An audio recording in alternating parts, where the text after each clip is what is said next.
Okay, I'm Ivani Mencia, cohort of 29, and this is my video talking about my professional interview that I had. I interviewed an endodontist located in Hickory. His name's Dr. Alexander Katusa, and I interviewed him because this is actually a funny story. I actually had no personal connection with him beforehand, but my mom had root canal surgery, I think right before I went to college, and then I was waiting in the car for her, and then I saw his hours. I was like, he only works three days a week, and that's low-key like been stuck in my mind ever since. So as soon as the professional interview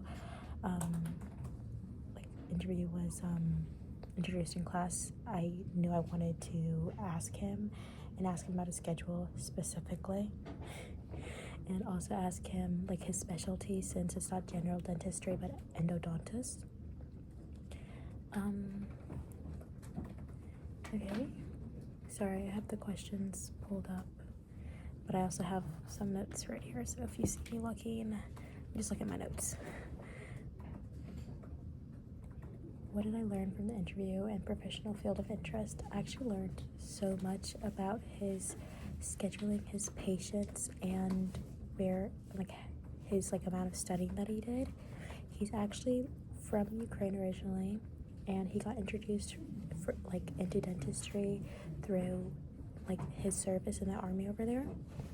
And so that was something that caught my eye, especially since I had been considering into a program that the Navy has and the Army has about dentistry and how you can go to school debt-free. So that just piqued my interest as well.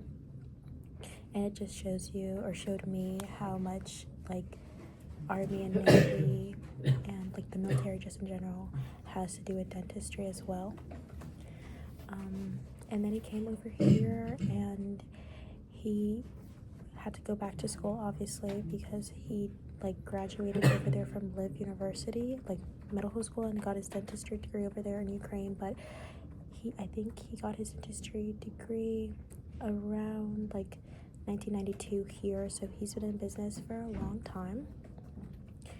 Endodontistry, I didn't exactly knew what it was beforehand this interview, but basically I knew I had to do something with root canals and everything, but it's just a specialization of dentistry that specializes in the pulp inside the tooth, and this is tries to save the natural tooth before you have to rip it out. So it's the preventative steps and surgery before you have to rip out a tooth or get a crown.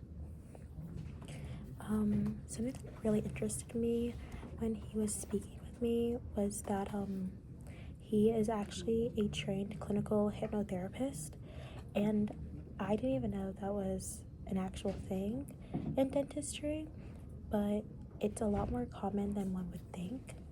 He basically allows he has the tools, and he uses hypnosis to calm the anxiety and fear his patients have, which is really cool to me.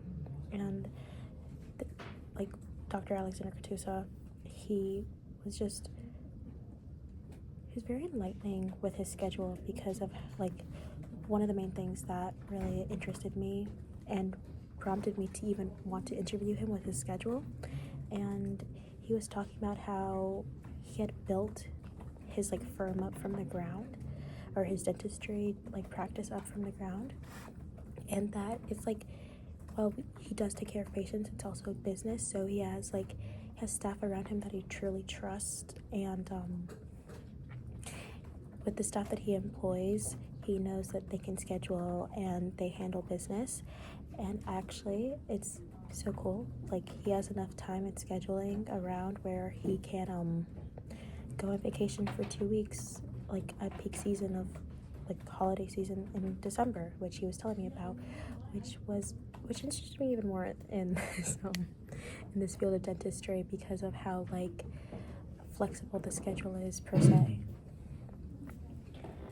How I act upon the knowledge of the interview, it definitely got me interested in endodontistry, and I actually asked him for a shadowing opportunity because he is located back in Hickory, which is near where I'm from originally, which is also one of the reasons why I wanted to even ask him to interview, because I wanted to build a connection with him and ask him for an opportunity to shadow, which was given.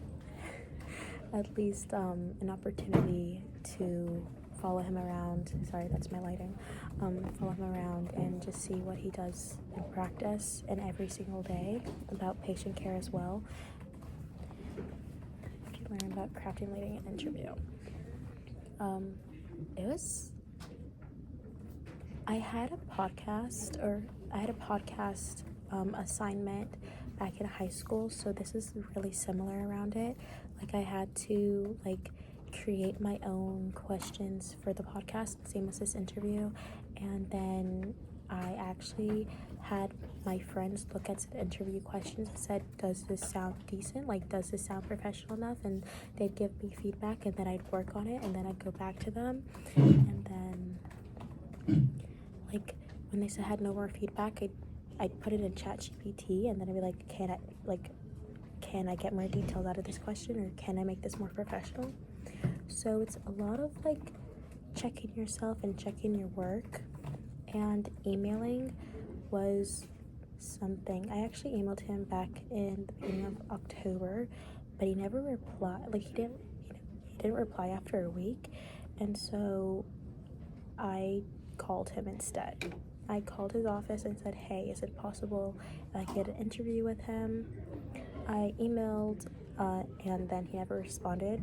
I guess it's just email's not one of his primary ways of communication, but I got on the phone with his assistant, Lana, and she put me in for a time, which was really fun, or really interesting, because you'd never think dentists have their own personal PA, but they do. Overall, this was a really enlightening experience about endodontistry, and it showed me how dentistry is not only about the patients, but it's also a business as well, especially with all the scheduling and patient care that comes with it, and also how many years of school that you need to do.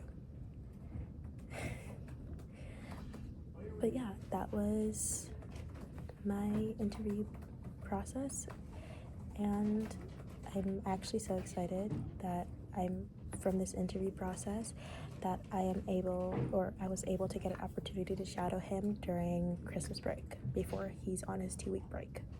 So yeah.